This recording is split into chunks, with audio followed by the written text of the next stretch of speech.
All right, ladies and gentlemen, welcome to part 3, day 3 of the China webinar series on Build Your Strategy in China. Today, we're going to be looking at your China roadmap. I don't know if you all noticed, but on Monday and Tuesday, Ellie and I pre-recorded those sessions primarily because she's got 3 children under the age of 5, and she was petrified that her kids would not leave her alone for 60, 70 minutes. So we pre-recorded her sessions. Today, I am daring to go live. I have 2 children that are under the age of 5 that may be popping in and yelling out, "Mommy, Mommy." So again, bear with me. They're right now very busy building forts downstairs. So hopefully they won't interrupt me for the next 60, 70 minutes. Ellie, unfortunately, is not able to join today. Again, it's due to the fact that she's got 3 kids under the age of 5, and she just was not sure if going live, they would be quiet and they would be still. So we're going to go ahead and start today's presentation. I'm going to be solo, and I'll be also the moderator, so to speak, for the Q&A session. So keep those questions coming. We loved the questions. I loved the questions and interaction that came from Monday and Tuesday. Please do interact. So as all of these sessions go live and get posted on YouTube, I do have to do the preliminary spiel all over again. So bear with me. The pace of change in China is accelerating. There is unprecedented geopolitics, exponential technologies, shifting demographics, and new social norms are reshaping the business environment, especially now. Organizations, whether they're B2B or B2C, they need to be responsive and agile if they're going to survive and thrive in this new normal. And I just want to say a double new normal because of the coronavirus. But in times of great change, it obviously can be tempting to slip into a reactive frame of mind, fighting fires and rolling with what you know. Many businesses, both large and small, they fall into this pattern in China, overlooking vast societal, cultural, technological, and political differences, but you don't have to. Now, Woodburn Accountants and Advisors is offering this series on Build Your Strategy in China free of charge, and together with Ellie Adams, who spoke in the last 2 days from Kiva Global, we're going to be providing you with information and tools to enrich your China business skills and enhance your market entry efforts. Today, you've joined us for part 3 of our webinar series, which is all about creating your China roadmap. So let's get started. I have just put here the slides from Ellie. You know, she spoke the last 2 days. If you weren't able to participate in day 1 and day 2, then I have put her details here. There's a bit of background about Ellie, and there's also her contact information. If you want me to do a direct introduction, more than happy to do so. Just let me know. So I always start my webinars with getting a bit of an understanding about who you all are. And I generally categorize my clients, my friends in China, even in some situations, under 3 categories. There are the newbies to China, there are the startups in China, and there are experienced China hands. And how do I define those 3 categories? The newbies in China are generally those that are brand new to the market. They've maybe traveled there once or twice, and they're suddenly receiving inquiries or interest from certain parties in China about their products. And they're in the phase right now of education. Fishing for information is what I like to say. All about what you might need to know to build up a strategy, build up a business plan, and implement your business correctly. The whole point of these webinars is to educate you on trying to avoid some of the biggest mistakes or obstacles that exist in China. So, you know, the newbies are always the ones that are trying to protect their business up front. I absolutely adore you because you're actually going out there and looking for information. So well done for you. The next category are startups in China. So these are usually companies that have been in China for a period of 1 to 3 years. Sometimes I even extend that to a period of 1 to 5 years. For me, that's generally the core period of a startup phase until someone or company breaks even. And generally, the startups in China, this is usually the philosophy and the psychoanalysis, is that they're so focused on their core functions that generally speaking, they forget to look back at the administrative functions, the compliance functions. They forget to look back at budgets, at financial plans, at business plans, because they're so focused on the core business.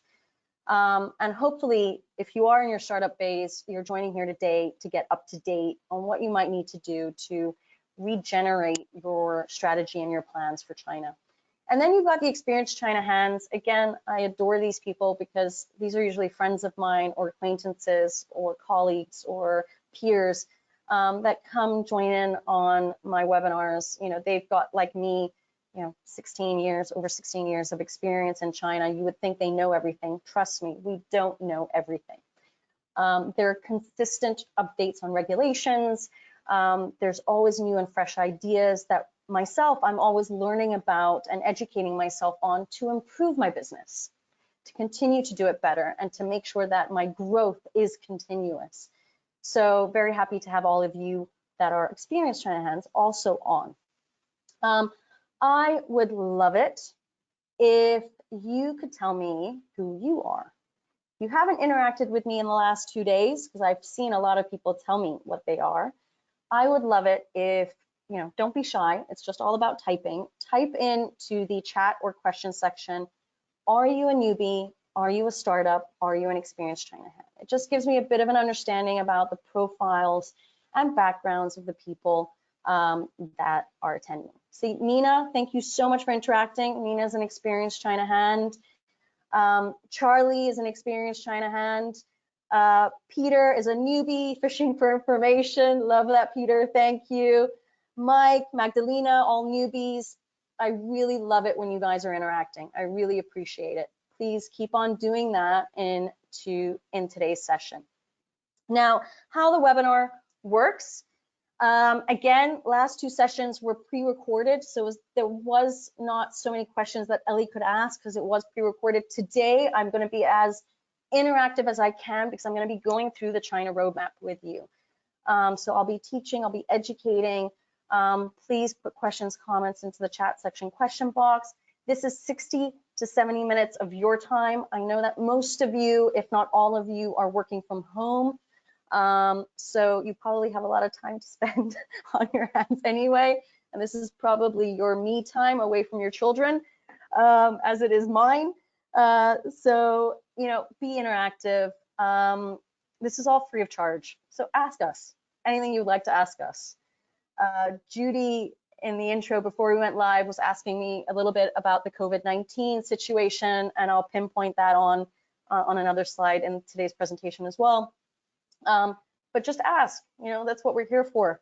Ask what you'd like.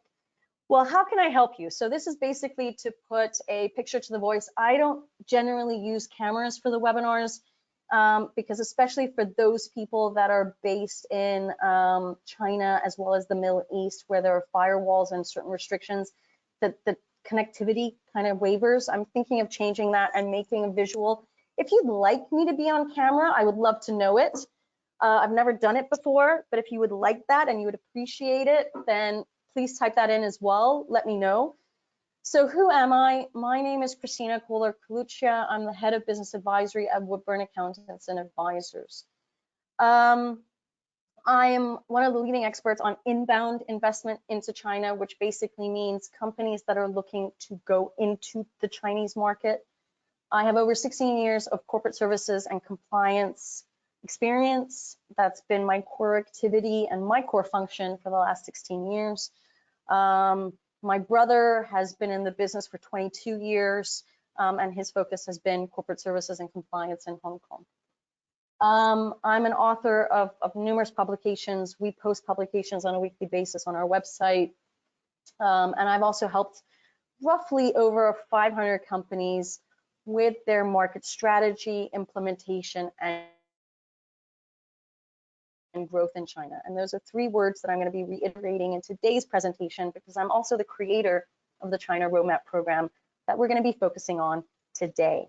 Now, Judy was asking me about content or where she can find content about how China is doing during COVID-19. So I've been very busy on this because this all started for me about 8 weeks ago now. So some of you that are in Europe, it's obviously started maybe 8 days ago, 10 days ago. For me, it's been about 8 weeks. So I've had time on my hands where in February, I did a webinar series looking at human resource compliance and how it's being impacted by COVID-19. In the first webinar of that series, I also provided very personal reflection on it, as well as that of my team and my staff members, and as a business, what we were going through within those first few weeks. You can re-listen to that webinar on our YouTube channel. Alternatively, I've also written a book, which I've been able to turn around very quickly. If you want to receive a copy of it, you're more than welcome to. Just email me at christina@woodburnglobal.com, type in China ebook in the subject heading, and I will send you a copy of that ebook. It is about 50 pages long, but with very large typing, so you might be able to get through it. And I just had a friend who read it who's using something called VoiceOver, where it's basically being read to her, which I think is amazing. But if you do want a copy, you're more than welcome.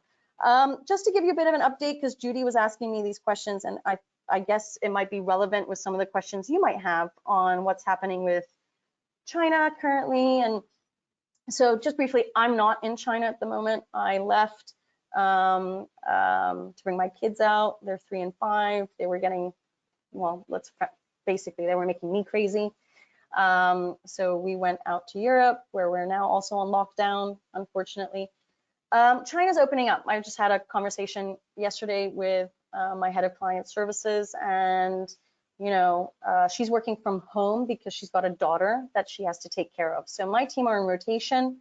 Those that don't have children are going to the office. Those that do have children are on rotation, basically with their spouses, to make sure that someone is always home with their child and is doing e-learning. That's a bit the complication right now, because still there are quite a few people that haven't been able to come back into town because of transport restrictions and the quantity of people that can travel. That's slowly opening up now. But for example, in China, everyone has AIs, which are nannies. They haven't been able to come back from their hometown since Chinese New Year. Many are staying with their own families to take care of them. So childcare has been a great difficulty since schools aren't open either. And the biggest question is, when will they open? There's no definitive answer to that. So, for those of you that have employees in China that have children, you've got to be patient, because childcare is the primary responsibility. In terms of business, things are slowly picking up. From us in the corporate services sector, I mean, things kept as is, because we have to continuously do accounting services and tax services for our clients. Deadlines were just extended. In March, the deadlines are not extended. It's basically business as usual. Very simple difficulties. We're in the K11 building in Shanghai. Things like not being able to enter the building has been a problem. If you've got a slightly over the regular or average temperature, if you're not wearing your masks and gloves and protective gear, we haven't been able to receive international couriers into K11 either. So we've had to go to dispatch points to pick up parcels and documents from clients. So just a little bit, these things that have been a little bit tricky. For us as well, not all the government offices are fully functioning because, again, of childcare issues. So staff are all on rotation predominantly because of the childcare issue or taking care of relatives. So it's been one of those things where, having conversations with the government or tax bureaus or banks or getting information from them has also been a bit of a lengthy process, where it does get frustrating, but we're all in it together, and we've all had to learn probably a lot more patience than we're used to for the Chinese market. I've learned a lot of patience over the last 16 years for China. I'm learning even more. And it's just something to keep in the back of your mind. We're all in it together. And for those of you that are in Europe and in the US, now we're really all in it together. And we just have to be patient with how things are progressing. So that's a little bit about what's happening with COVID-19. If you do have questions about it, again, just ask me. Happy to give you some details. But let's start off today with the China roadmap. Now, why did I create this? I created this predominantly because I felt that 100% of my clients were very scatterbrained. And if I do have some clients on here today, bear with me. We're very much scatterbrained in terms of their entry into the Chinese market, where they didn't have all their, I don't know the expression, all their eggs in one basket or everything aligned. So about 6 months ago, I decided to create something that would help companies, would help entrepreneurs, would help leaders to get China ready. All right. It is a very common journey that businesses go through, and it is actually more predictable than what people realize as the Chinese market has opened up and as regulations have become more unified. From hundreds of entrepreneurs, companies, and leaders from US, UK, Australia, Canada, Europe, we've learned that there are certain problems and frustrations that come along at very predictable times along the journey. And more importantly, there are also certain ways to overcome them if you know the journey ahead of you. So I've created this China roadmap.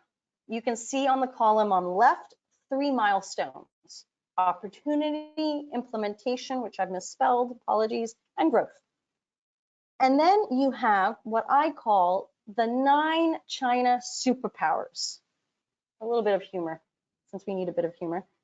So superpowers that you basically need to learn and achieve in order to be able to get your business up and running smoothly, that you need to make sure it is performance oriented so that you can focus on the 9th superpower, which is focus and growth, ultimately. So you have to go through each of these 9 stages, earning your superpower badge before moving on to the next stage, before then moving on to another milestone. So what are the problems if you don't follow the roadmap? And I know that most people that join my webinars, they adore it when I provide case studies. So I'm going to give you case studies. So here's the first one. An Austrian candy company showed up one day in my office. This was about 2004, 2005. And they started off the meeting telling me that they had a 40-foot shipment on the waters arriving in Shanghai in 4 weeks' time. So my assumption with that was just, well, they had everything in place. You know, why were they meeting me? I didn't quite understand what the agenda for the meeting was. And then I started asking questions. So things like, well, what is your business model? I assume that you already have a distributor in China. I assume he's the consignee and he's receiving the shipment. And they had no consignee. They had none. Nobody was actually designated to receive the shipment. It was going to go to the logistics provider's warehouse. The logistic provider was going to be the consignee. They did not even understand the trade flow. They had no labeling done.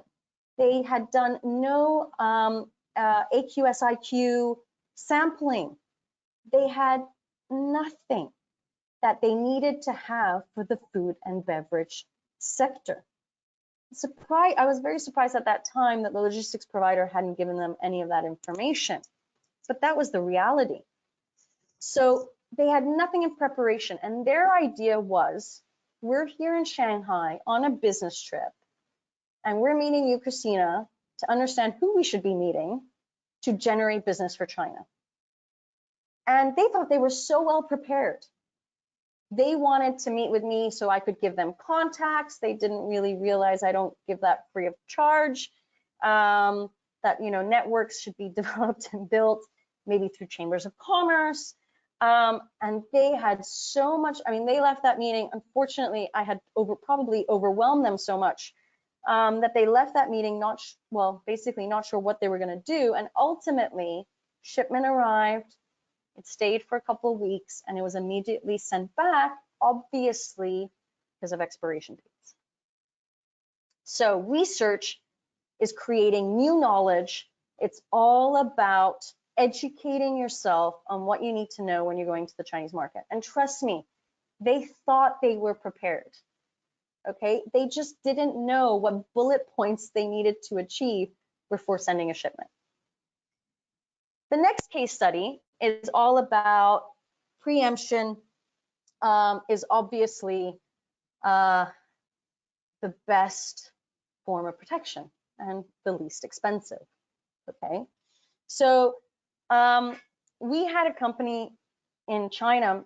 So we had a client, actually not in China, in Hong Kong, that was trading and manufacturing with third parties in China. And they had probably over 100 different suppliers producing a variety of different consumer products, all to their design and specifications, because they had a very well-known consumer product brand in Europe. They basically had a falling out with one of their suppliers and terminated the relationship. Now, the supplier unfortunately lost face and did not like that they were going to lose such a big client. So what they did was they committed fraud by registering the trademark of this brand in China, not only with the Trademark Bureau, but also with the Customs Bureau, which you should do to complete the full service of trademark registration when you have a product-related brand. Okay, now what did this mean? It meant that once it was finally registered with Customs, all the shipments from all the suppliers that had the brand name on the packaging were halted at Customs and could not be shipped out. And they were halted for a period of 3 months as the brand in Europe took the supplier to court for registering the brand in bad faith. And trust me, that was a very lengthy and expensive procedure to take them to court versus actually registering the trademark by themselves the minute that they started doing business in China. And this is a dilemma because a lot of people that are producing in China, not selling yet in China, but just producing and exporting, don't realize that trademarks should be registered in China if for whatever business, for whatever trade, for whatever service you are doing there.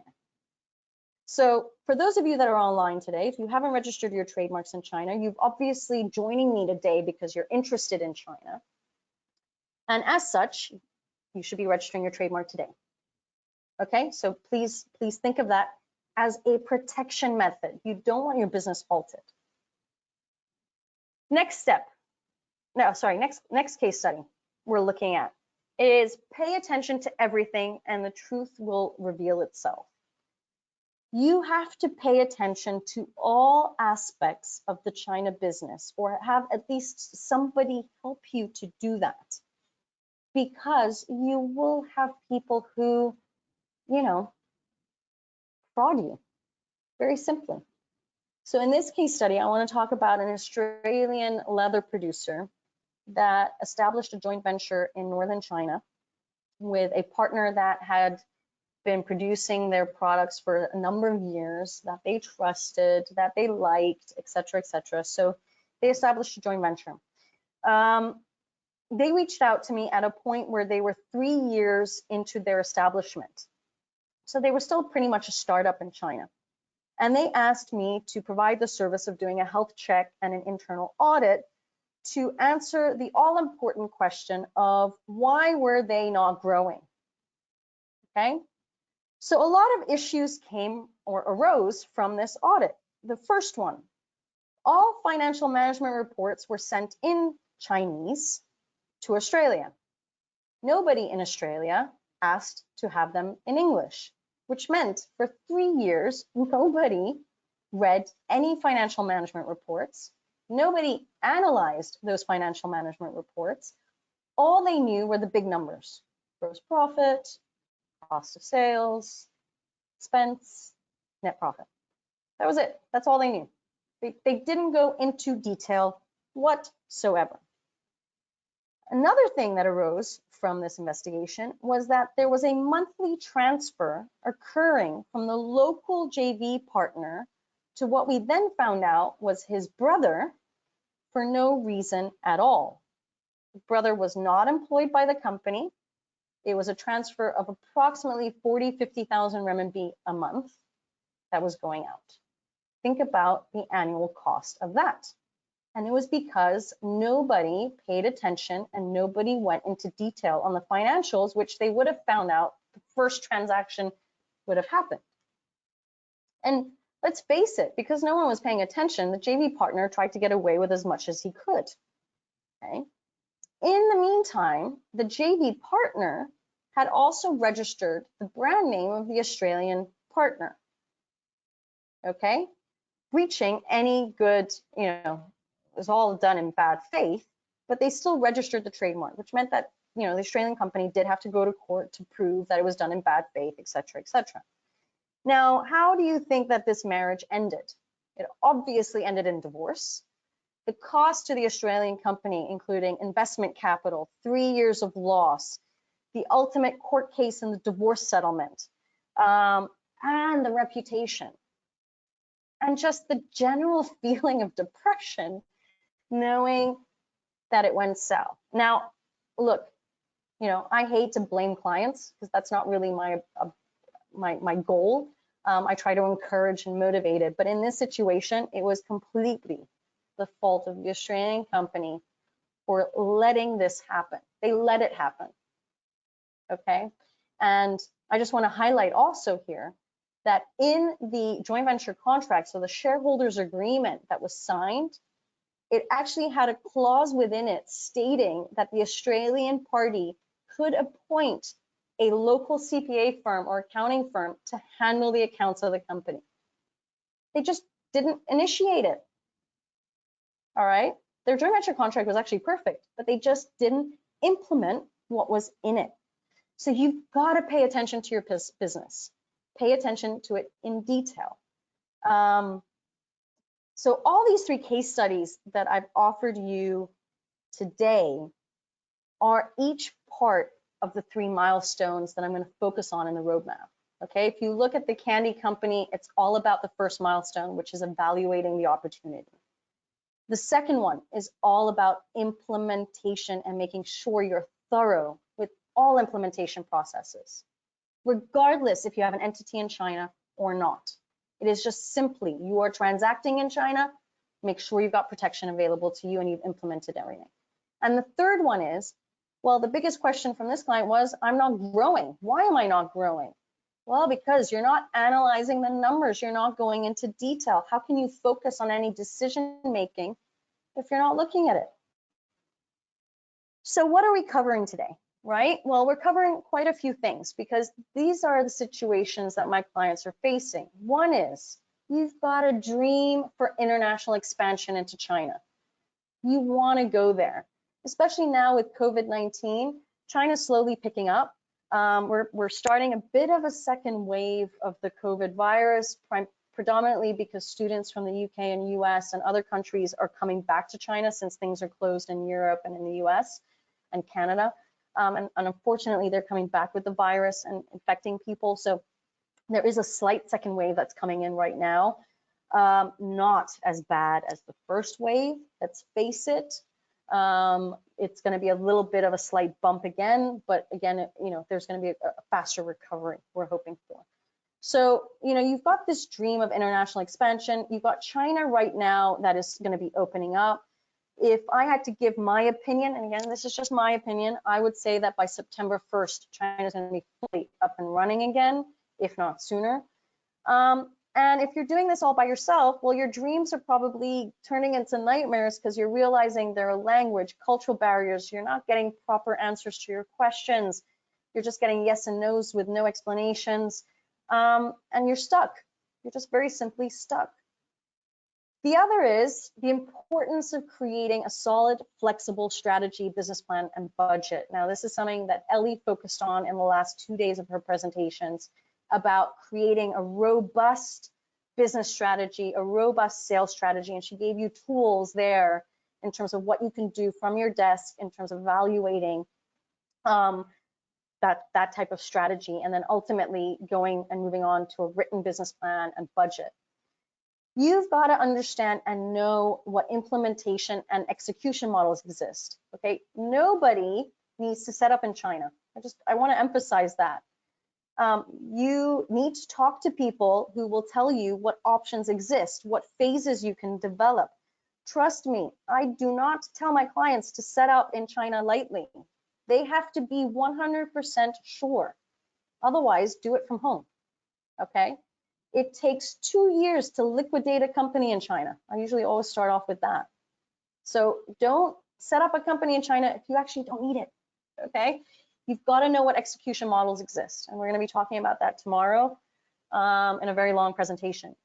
You've got to imagine what your life would be like knowing day in and day out what's happening in your China business by sitting in your head office. You have to have complete transparency. That's ultimately what is crucial and critical.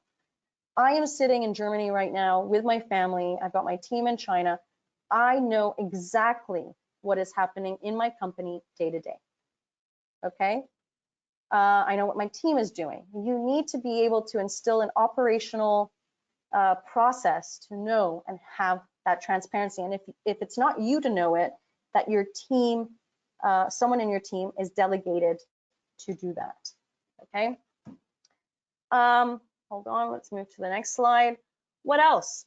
Well, wouldn't it be great to sleep at night knowing that your company is in compliance? It would for me. You know, you want to know your company is doing things properly.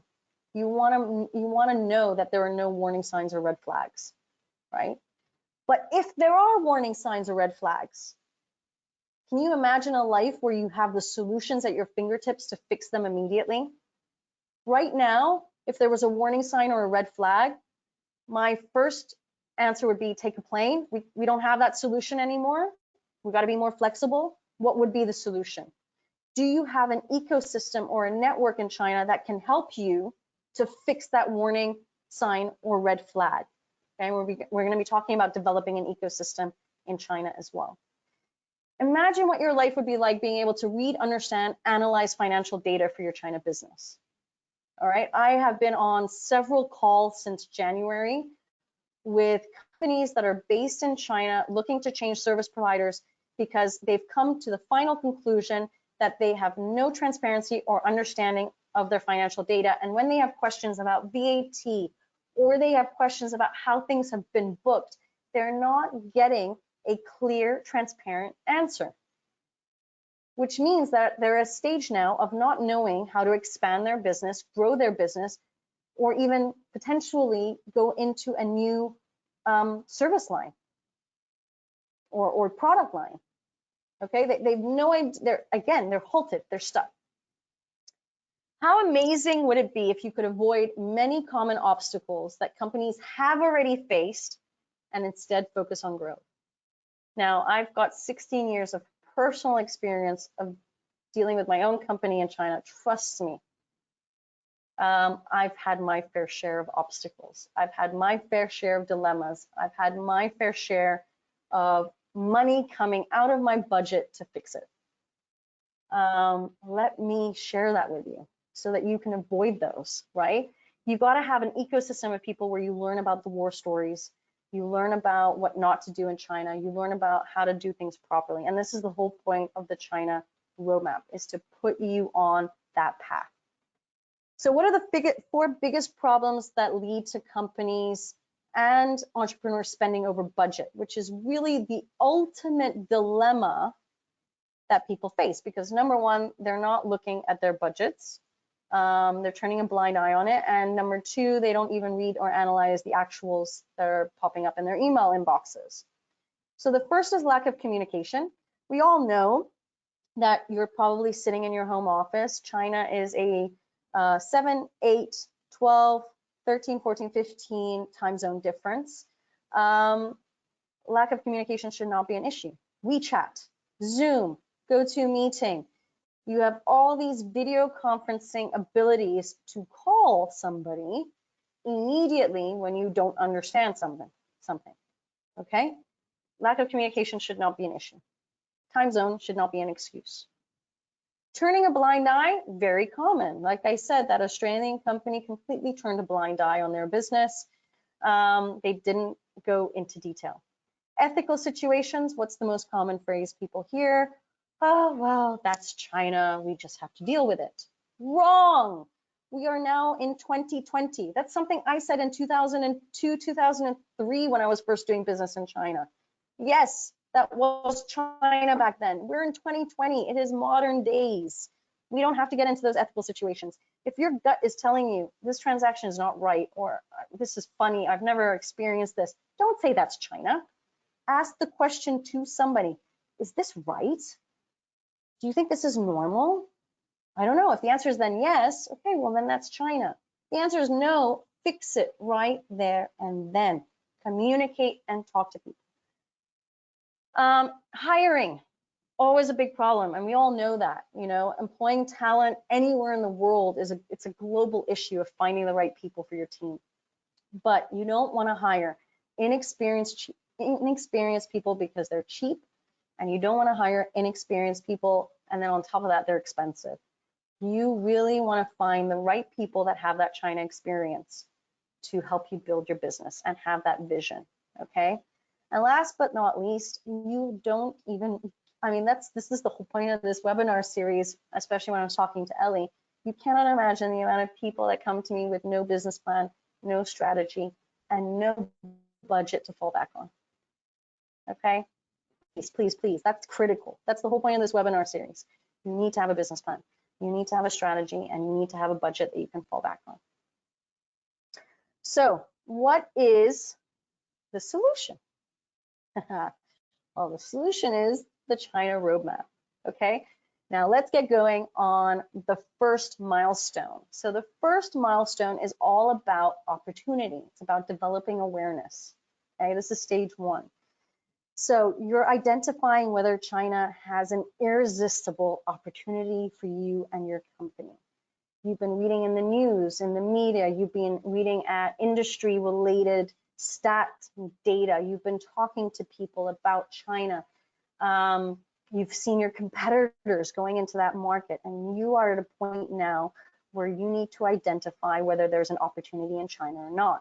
Now, my assumption is that for all of you that are on today, you have found some form of opportunity for China, okay?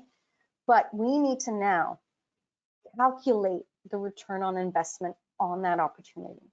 We need to use this milestone to figure out what resources are required, what investment is required to implement that opportunity. We need to understand what is that real value, that number for that opportunity, okay? And in order to achieve the result of knowing whether an opportunity exists or not, you've got to achieve or win the following 3 superpowers: education, research, and strategy and budget, okay? So let's start off with education, all right? Build a knowledge base on doing business in China so that you can make appropriate decisions about conducting valid research, which is the next superpower, okay? Knowledge is power, and this is something that I'm going to say throughout today's presentation. Knowledge is power. The more you know, the better you will be able to avoid obstacles. And I'm going to give you an example of a very simple obstacle, which probably you would find very silly, but this actually happened. So I had a client that had their first staff member. So they hired they operated back in 2004, I believe they incorporated their company, and they hired their first staff member, and she had worked for the company for about 9-10 months, and just, you know, she was very demanding, just kept asking for more salary, saying that she's alone, that her workload was very high, that they weren't hiring more people, and just very, very demanding. So as the business grew over that 9-10 month period, they realized that she was just not, first of all, not in the right mindset to understand that they were a startup in China, and she was just not fitting well within the culture. And they said their mind frame was, we need to now, actually, we do need to hire a second individual, but I wouldn't want to have this second individual reporting to her. It's just the mindset is not right. There's no positivity. So they decided to use their own system and have their HQ, because she's the only person on the ground in China, have their HQ send over 2 people to terminate her. So the HQ didn't ask anyone. So what did they do? They utilized the system that they had created in their home office to terminate her. So it was a Friday, 5:30 p.m. They call her in, assuming it would take 30 minutes. They had a check prepared with the termination compensation that they assumed was the right one. They were ready to talk to her. Now, here's what they did not expect, and this is the reality of what happened. She lost face. Huge cultural issue. And according to them, she argued, she cried, she negotiated for a higher compensation. She would not leave the office and give the key to the office without receiving a higher compensation and in cash. Now, by the time that this all came out, it was about 6:37 p.m. and they had no opportunity on a Friday to call a labor lawyer, to call a service provider, to call the payroll agent. Everyone was already out on the weekend. 2004, 2005, WeChat did not exist. So there was a lack of communication modes available. And, like I said, she just would not leave the office. So what happened? In the end, one staff member from the headquarters stayed in the office with her. The other staff member went to an ATM machine, used their personal bank account to withdraw the cash. I'll tell you how much it was, to withdraw the cash, and then went back to the office to give it to her. On top of that, she requested that she come back to the office again Saturday morning in order to be able to take all of her personal belongings. When that happened, luckily, one of the headquarters staff sat right next to her, because actually she tried to start copying files instead of her personal data. So that was very critical as well. Now, obviously, times have changed, right? We're talking about 2004.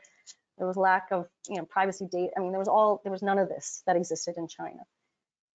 But what would it have taken them to call Friday morning a lawyer, a service provider, to just preempt and say, we're looking to terminate our staff? What are the regulations in China to do that? What do we need to know, right? There was none of this, okay? They did not educate themselves before taking that action, all right? And I just want to say that with all of these superpowers, once you've earned the first one, it's not that you then forget it. It's something that should be continuous. Your education continues in China. I educate myself daily on what happens in China, on new regulations, new laws. I have to be updated to know what's going on, and you do as well. What did this cost them? This cost them 70,000 renminbi in compensation that paid to her. They did not have to pay to her by law.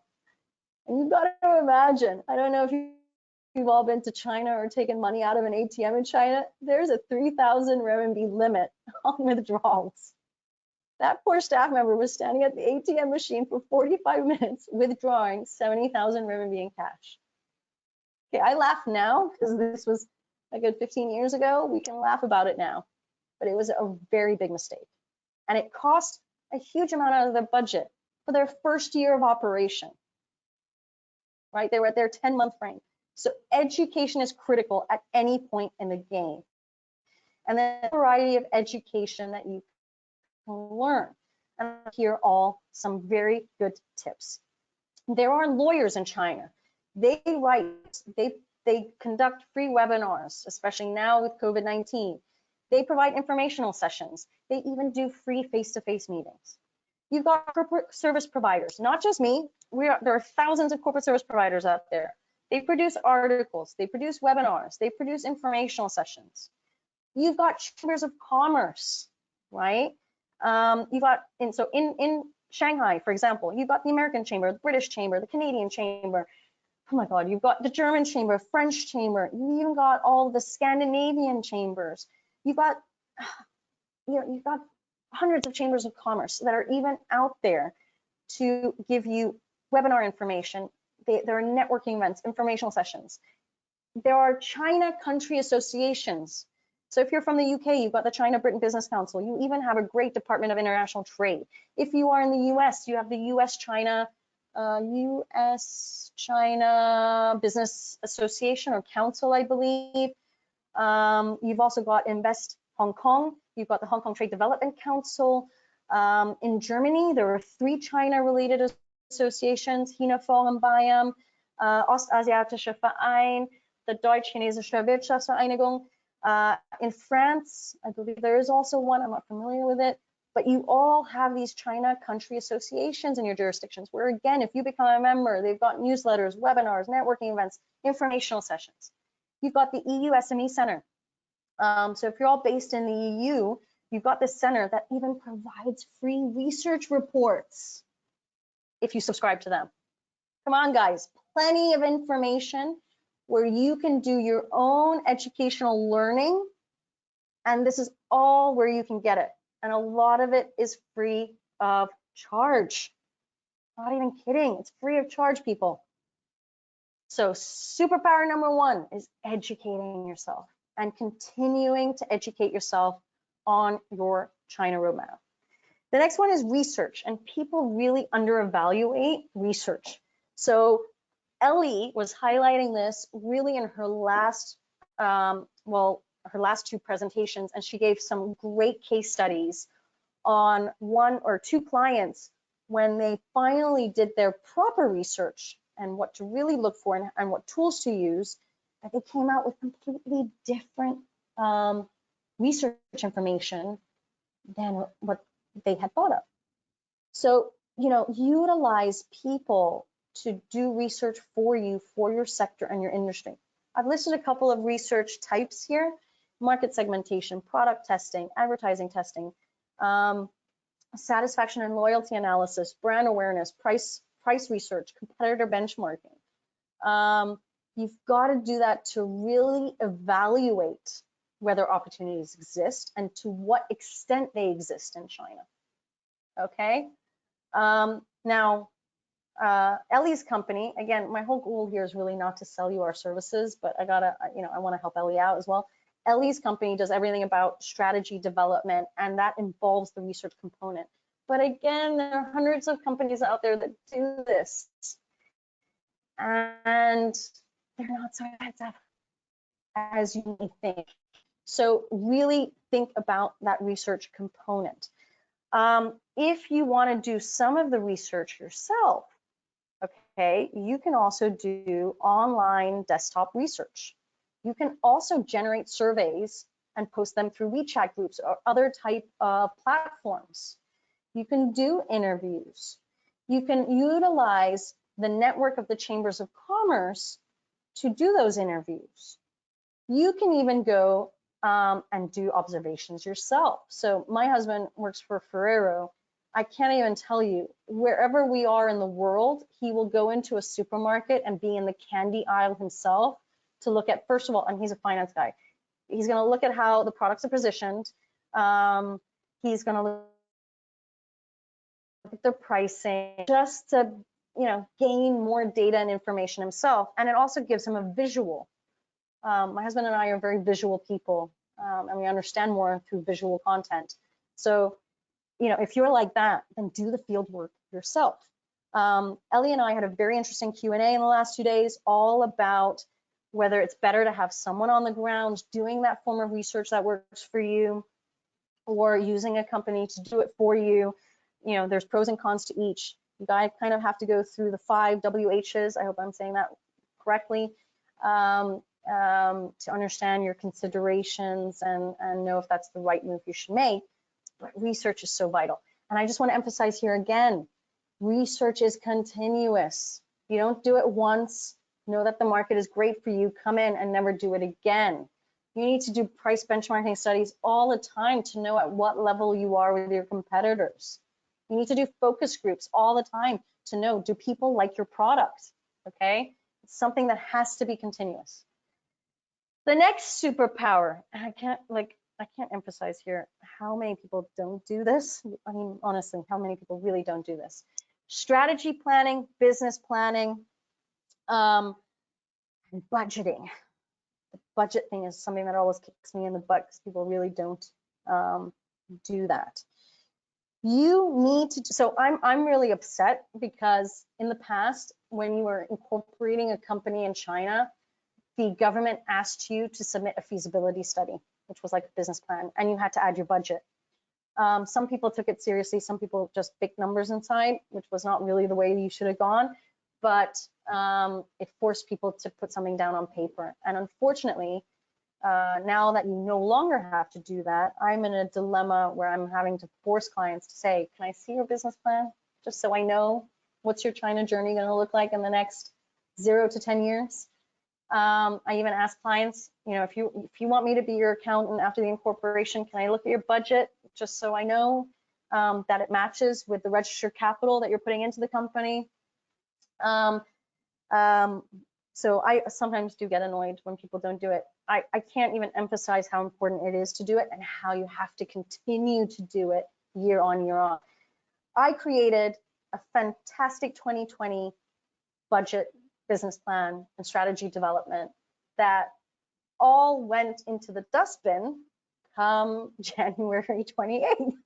And I spent the first week of February recreating, because of COVID-19, a brand new business plan, strategy, and budget for China. If you all have entities in China, I'm under the assumption you're doing that yourselves. If you don't have an entity in China, this is something you should be doing. If you are currently in Europe, this is probably what you're doing right now for your own businesses, right? So you should be thinking about doing it also for China. I just want to give some tips here and not go into too much detail, but here's some, if you've never created a business plan, here's some of the key chapters that you should have in it. Everything from company description, market analysis, organization and management, service, product, marketing, sales, funding, financial projections, and maybe you have an appendix with extra stuff inside of it. This is just a template to see what it would look like. If you react quickly, then you can also amend and add and remove chapters or clauses within your business plan. So obviously now with COVID-19, all of these questions are popping up, right? You want to make changes to your business. What are the potential changes? What are the new objectives and goals for the coming year? Are there new KPIs? What are the issues, problems, operational changes, etc.? Do you need to, you know, the biggest question I'm getting from my clients is, do I cut pay or do I lay off people currently under COVID-19? Maybe these are questions you're asking yourself in Europe and in the US. So, you know, you've got to make sure that the business plan is not something that is solid and written in stone. It's something that's flexible and can be amended based on circumstances, whether they're economical, whether they're health, etc. Now, budgeting has a lot of it. That was the business plan side. Now I'm looking at the budgeting side. Again, budgeting is a key aspect to year one of your operation. And if you are looking for investors, which I know a lot of my clients are looking for investors, whether it's Chinese investors or foreign investors, you need a budget. You can't, the investor's not going to work with you if they don't see a budget. So again, you know, all of these points that I've listed here are the benefits of why you should be creating a budget.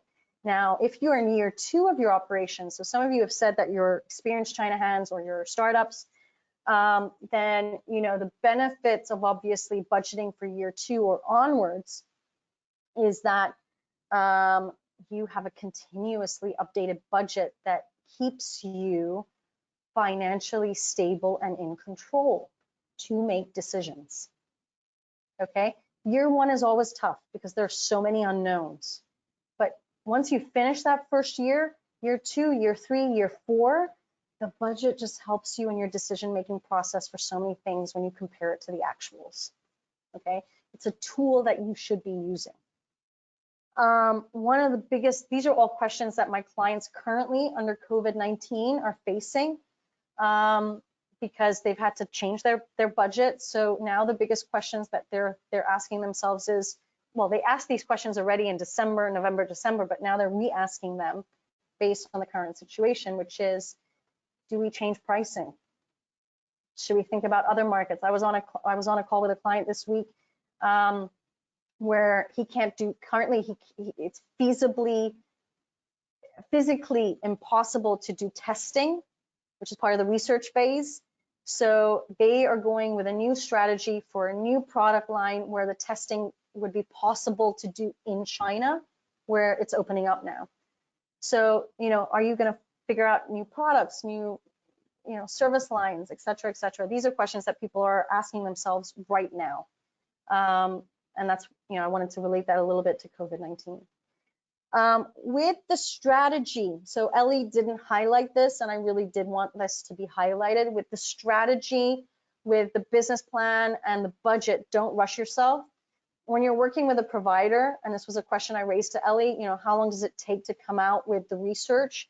It takes usually about 3 to 4 weeks so that you have data on hand to then create a strategy plan, a budget, and a business plan, but don't rush it. Don't create it haphazardly. Take your time, have people validate it, right? And this is all about creating an ecosystem and utilizing a network of people to validate that content and brainstorm with you, okay? Be conservative. I think, you know, in December, I was very enthusiastic about 2020. Obviously, January 28th, I was not so enthusiastic anymore. Unfortunately, I went through a bit of a depression at that point about changing my budget and looking at what 2020 was going to look like. It's nobody's fault. It's just the way it is. But I had to become much, much more conservative in my budget for 2020 come January 28th. So it's always good to give a bit of slack and wiggle room when you're creating your budgets, especially in China. So, you know, the case study I gave about this client terminating the staff member and 70,000 renminbi went out of their pocket. Let me give you another case study. There was a very, very enthusiastic client of mine. We incorporated the company. We were not finished with the incorporation. We were still in the tax bureau application stage, which meant that they were still not a general VAT taxpayer. But without telling anybody within the ecosystem, meaning they kept it to themselves, they shipped a container of goods that arrived in China and meant that the cost of the VAT and customs duty was at cost. There was no room for deductibles because they were not yet a general VAT taxpayer status company. Now that might roll over some people's heads, but it just meant that if you look at the input VAT paid upon goods entering China, they did not get that deducted. And that was a good 400,000 RMB in cost. Huge chunk of their budget. So again, educate yourself, use your ecosystem, talk to people.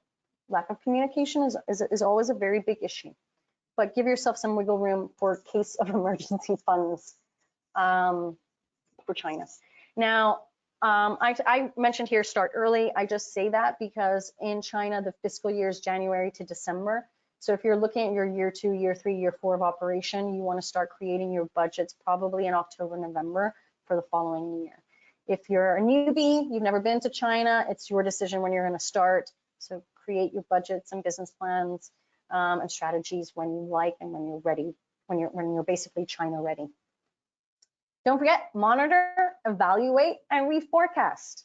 Okay, you don't create the strategy, the business plan, and the budget to put it in a drawer. You use it to reforecast and evaluate current circumstances and situations. So now you've achieved 3 superpowers: education, research, and you've created your strategy, budget, and business plan. Have you been able to evaluate the opportunity for China? Is it positive? Is it negative? Okay, if it's negative, then China's not the right market for you. If it's positive, then let's move on to the next milestone. The next milestone is all about implementation and considerations that you have to make. Now, for implementation, I want to emphasize the following. I am not focusing on incorporation, okay? Incorporation, again, as I mentioned earlier, it's not a must. You have to know what business models and execution models exist for you and whether they're coming in at the right time and at what phase, okay? I have many clients who start off doing business in China directly from their head office, okay? So this slide is all, and the next two milestones are for companies that are either going to do phase 1, which is operate with China from their home jurisdiction, or phase 2, 3, 4, 5, wherever it comes down, incorporate a company in China. You need to go through this, no matter at what phase you're at, okay? Now, I've put it in the order of ecosystem protection and system processes. Quite frankly, you should be doing all these three simultaneously, okay, for the implementation side. So let me talk about what this means. Ecosystem. For China, you need to build an empowering business ecosystem to support the development and growth of your business. What does this mean? You need to meet as many people as you possibly can that can help you for China. Okay, now who are these people and where can you meet them? So all the people that I highlighted under education, that's your first group. So that's lawyers, accountants, human resource professionals, marketing people, PR people, logistics providers, warehousing providers, chambers of commerce, China country-specific associations, trade commissioners. You want to meet with the EU SME Center, for example, if you're based in Europe. You even want to meet with people that have already done business in China that might not be in your sector. You just want to meet as many people as you possibly can. Now, in order to meet or connect with people, there are two things you need. One is WeChat, which anybody can sign up as an individual. So do that today. Sign up for WeChat if you would like me to be your first connection. More than happy to do that, okay? In fact, in the chat section, I'm gonna even write my WeChat ID. And if people wanna connect with me on WeChat, they absolutely can. There's my WeChat ID. Just tell me, you know, if you're gonna connect with me, tell me who you are and how you met me so I don't get lost with accepting your connections. The next thing you might need is business cards. So if you don't have WeChat, get business cards and make sure you receive business cards. Now pretty much everything in China is done through WeChat. So WeChat is really, really vital. So that's how you can meet or connect with people. But if you're at trade shows, meet as many people as you possibly can. Follow up with them. See what they can do for you and potentially what you can do for them. It's always a two-way street. LinkedIn, try and connect with as many China-related people as you can. Say, for example, I've seen that you have been in China for the last 20 years. Could you give me some advice? I'm looking to go into the Chinese market. I would just love to be able to take 30 minutes of your time to brainstorm to hear what you've done. Use those people as case studies. Now, don't be shy, because anyone that has lived and worked in China, they love to share their stories. Trust me, we all do. I love sharing my war stories because I've come out of the other end of them, and I can laugh about them now. So talk to people, right? When you're on WeChat, you can join mini programs or WeChat group chats. For example, all the chambers of commerce have these group chats that they create. They create these communities where people are sharing. I even have a connection on LinkedIn. His name is Oscar Fuchs. He's amazing. He does these China podcasts, interviewing people that have been in China for a certain period of time, talking about their experiences and everything. Oh, phenomenal. I love hearing it because I love to hear what people's experiences are. And it's always so positive, all right? Go to chamber networking events. Now, what is absolutely phenomenal and I'm so impressed by is that all the chambers that I'm a member of, as well as the overseas associations that I'm a member of, they've all gone from live networking events to online webinars. And they're continuing their networking projects and objectives. So don't be shy, join them, attend them.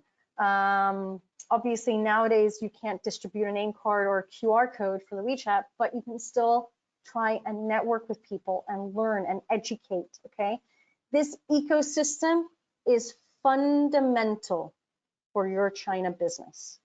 So in reality, you're already starting to develop your ecosystem in superpower number one, which is education. A lot of these superpowers are happening simultaneously and whatnot, but you've got to develop that ecosystem. And then keep in mind, someone you meet today might not be great right now for you, meaning that they can't do something for you or you can't do something for them, but maybe they will in 1 year. So it's always good to just maintain that relationship, which is great to do on WeChat, okay? Because you've also got WeChat has that type of Facebook function or LinkedIn function where you can make posts. So you can post things that are happening in your business or events that you're organizing or whatever, and then you can have some people from your network joining in. So I don't use WeChat enough. It's a huge mistake that I make, but it was one of my goals for 2020. So definitely do that. Build that ecosystem. Again, fundamental for your China business. So I just want to highlight again things that I said earlier about who you should be meeting or connecting with. You should be meeting with lawyers. You should be meeting with accountants. You should be meeting with auditors. You should be meeting with HR professionals. You should be meeting with payroll agents. You should be meeting with logistics providers, warehousing providers.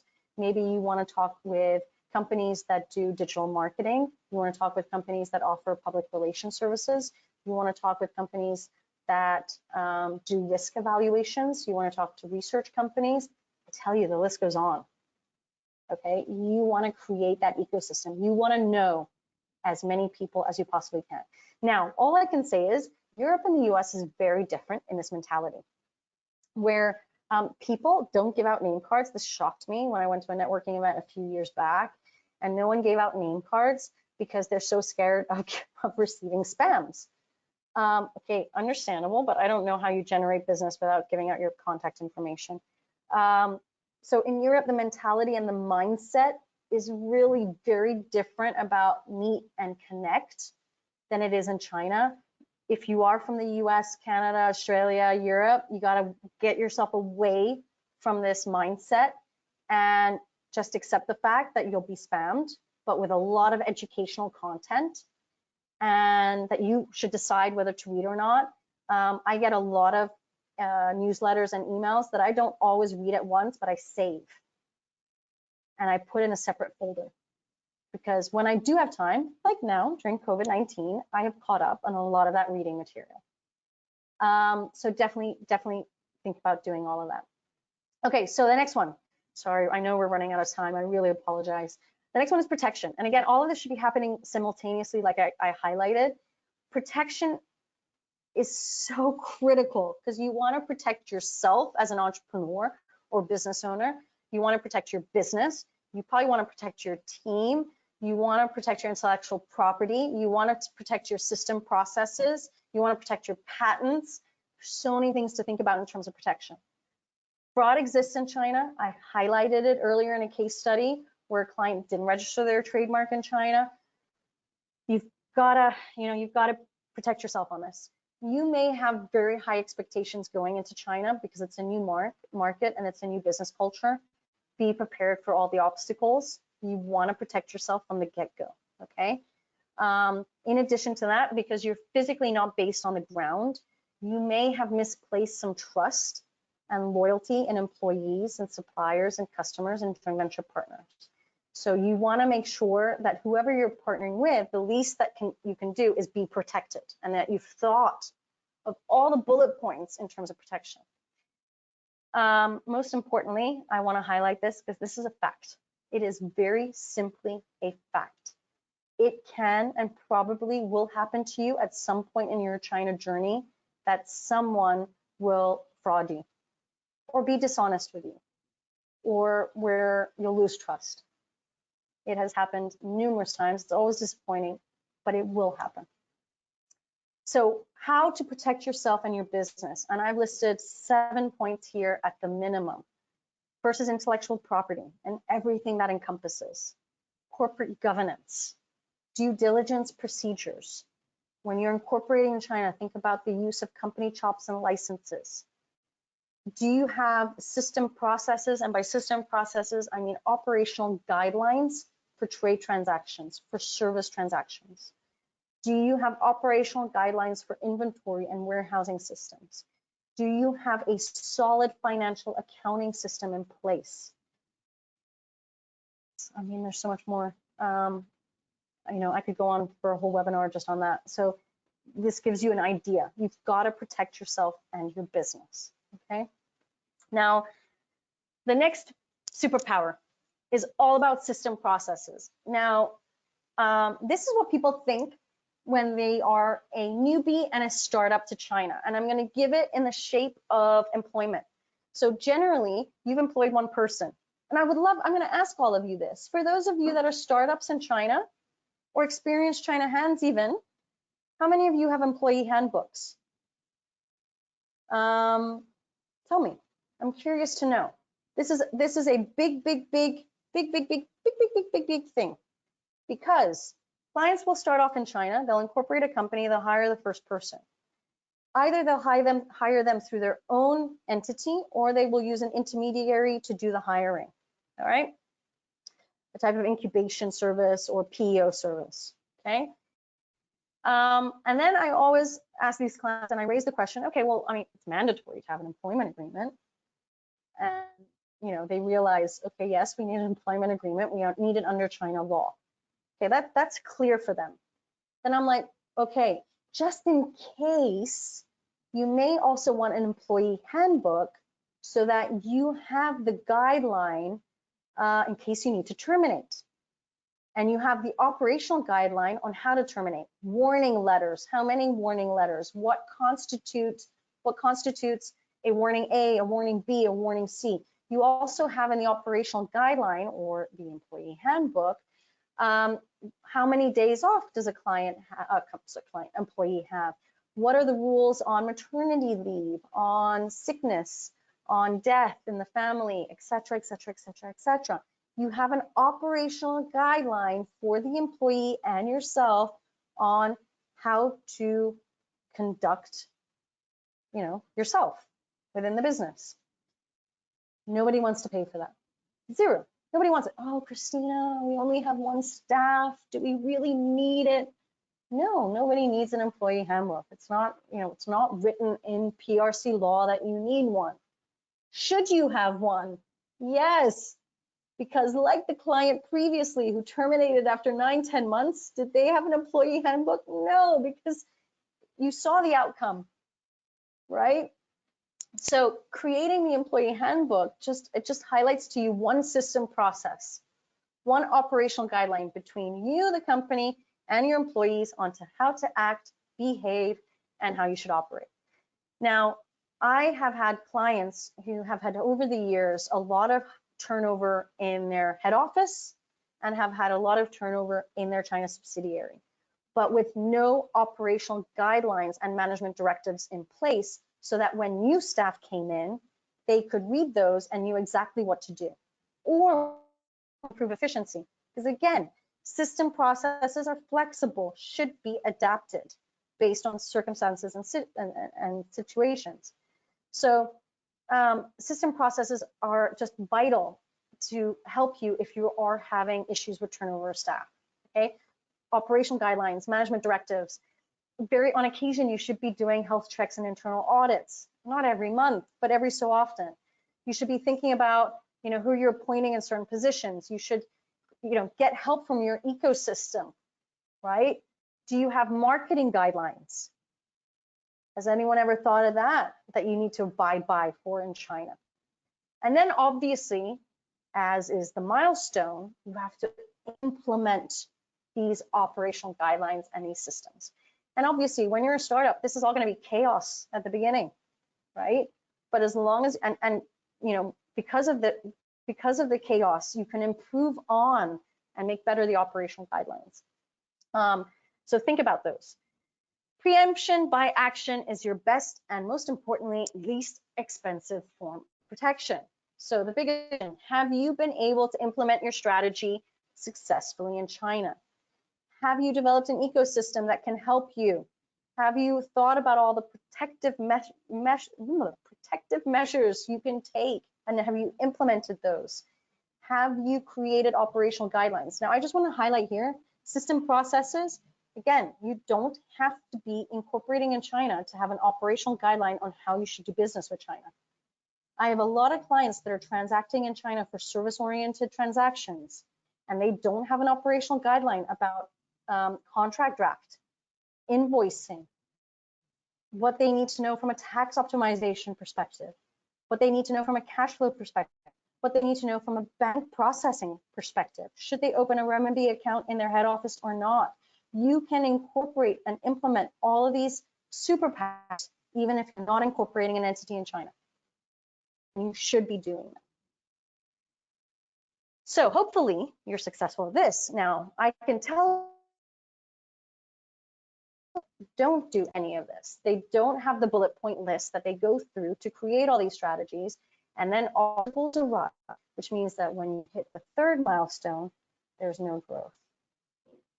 Okay, so let's move on to the third milestone, which is growth, and the most important power that you want to achieve in order to make decisions on the direction that your company should go in.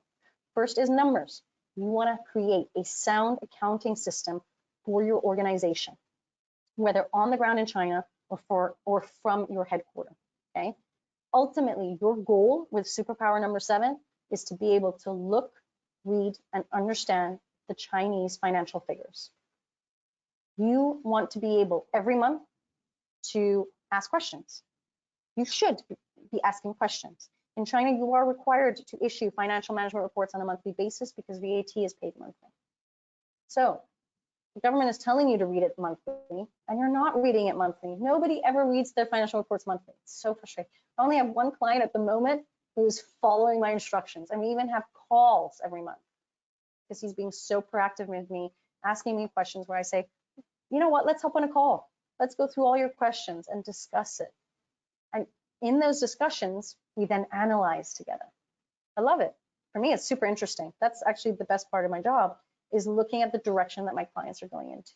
You can't do that if you don't have the numbers and you don't understand the numbers.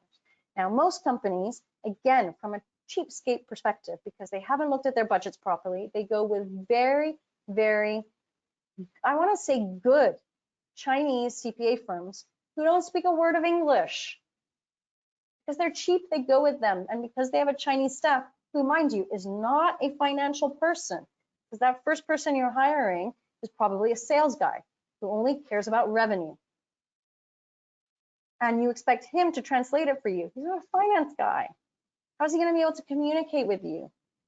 He's not. He doesn't have the background and the knowledge.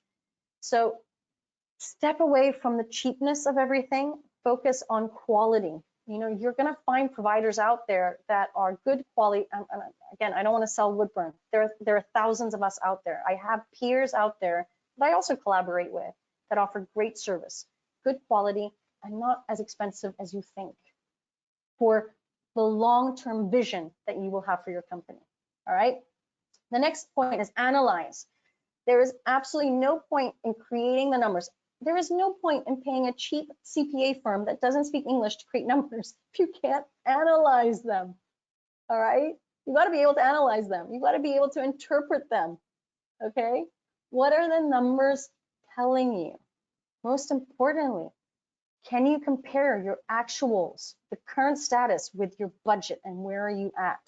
So many clients of mine overspend, one, because they don't create a budget, and two, because they don't do this comparison every month, right? there are so many, this is actually for me a big problem in China. There's so many opportunities that fall on your desk almost every day. Nobody does a return on investment calculation. They just they think that opportunity is so amazing. You know, it's like bright lights in the sky. They take it and they realize that they don't have the money to do it. Or, you know, in theory, they don't have the money to do it. And then what happens is they don't have the money to do what they had actually planned for. All right. So whether you hire a CFO on the ground, whether you hire your own in-house accountant on the ground, whether you have your CFO in your home office doing it, what I want to suggest to all of you for obtaining superpower number 8 is on a monthly basis, sit down, read, analyze, interpret, compare all of your numbers. Okay? Now, why am I asking you that? Because after that meeting, you should be obtaining superpower number 9, which is focus and ultimately making decisions for your company and your growth in China. Okay? That should be your core function. Your core function is sitting down once a month with your ecosystem, team members, other people, going through the numbers, analyzing them, look at actual situations, and saying, how am I now going to make certain decisions in terms of moving forward for the Chinese market? All right, so that's superpower number 9. It's focus. It's all about focus. So are you focusing on your strategy and growth plan? So if you are at the end of your startup phase, so year 3, 4, 5, or if you're an experienced China hand, do you have the ability to focus on your strategy and growth plan? If the answer is no, then there is something that you need to fix in your China roadmap. You're going to have to go back several steps in order to improve them and make them much more efficient. I have gone way over time. I am so sorry for that. People are still online, so I'm very, very happy about that. Let's just do a brief summary. You need to educate yourself on your business, okay? That's critical. I always recommend having another set of eyes guiding you. That's all about building your ecosystem. You want to create internal operational guidelines, whether you are incorporating in China or not incorporating China and just doing transactional business. You want to hire experts in your field, and I'm talking about for that in relation to building your team in China. All right, just a very, very brief summary there. Now, how can we help you? Okay, I guess this is my sales pitch a little bit. We have a mentorship program that we help newbies as well as startups. We can even help China experienced hands, although we haven't done that yet, in terms of evaluating and obtaining the 9 superpowers. And we guide them along this mentorship program to build their business successfully. We offer honest and ethical advisory. Like I said, I'm not going to push anybody to incorporate in China. If I see that that doesn't fit you at this stage in time, I'm going to be open and honest and tell you that there is another solution for you in terms of execution. And then obviously we also help with all forms of implementation and growth services, whether that's IP protection, operational guidelines, and then obviously the numbers, the accounting, the tax, the payroll, etc. Now, if you want to book a session with me and you want to talk about your strategy, your roadmap, where you are along your roadmap, and just brainstorm with me. I'm very happy to brainstorm with people right now about what they can do in China. I'm just going to add here how you can set up a meeting with me directly in my diary. I'm currently in the Central European time zone, so just think about that in terms of booking the session, but you can book a session with me, it's no problem. We've really run out of time, and there are a lot of questions that have actually come in. Let me just do one question. One question is, do we have to follow the China roadmap as you say? So superpower 1, 2, 3, 4, or is it kind of all simultaneously?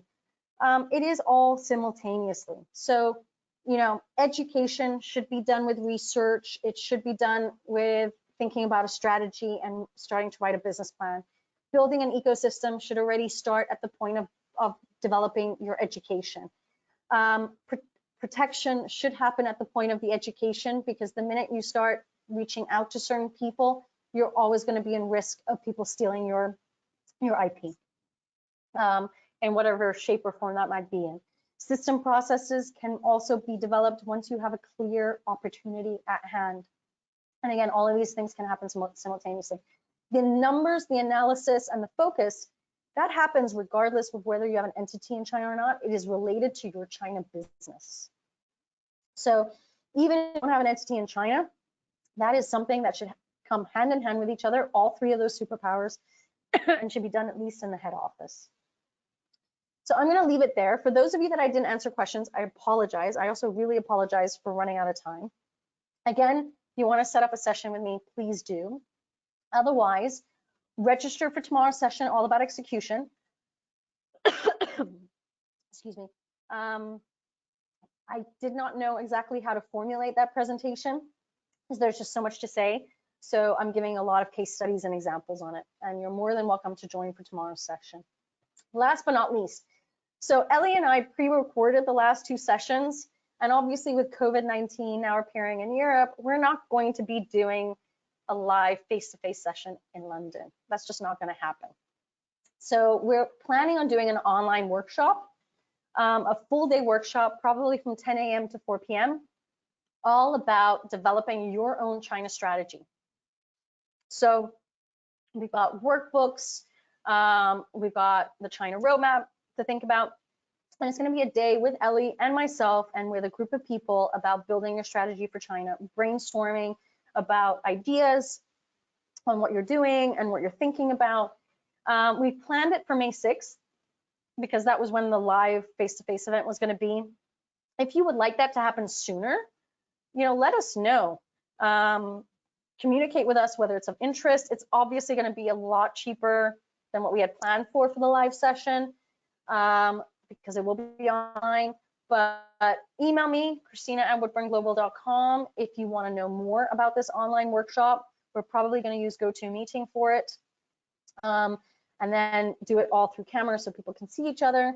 So it should be a great day to kind of network, build your ecosystem, and also just get ideas from each other on building your own strategy. So if you're interested in that, email me, and then Ellie and I can provide you with more details. So that's the end of today's session. Apologies, that took 90 minutes. I'm really, really sorry. Should have been 60. But you're going to get a copy of this presentation. You're also going to get the link to the YouTube channel to see it again if you like. And please do interact with me. It's always nice to hear what people are dealing with now, especially as everyone is at home. So I look forward to seeing you all again tomorrow, hopefully, and take care of yourself. Goodbye.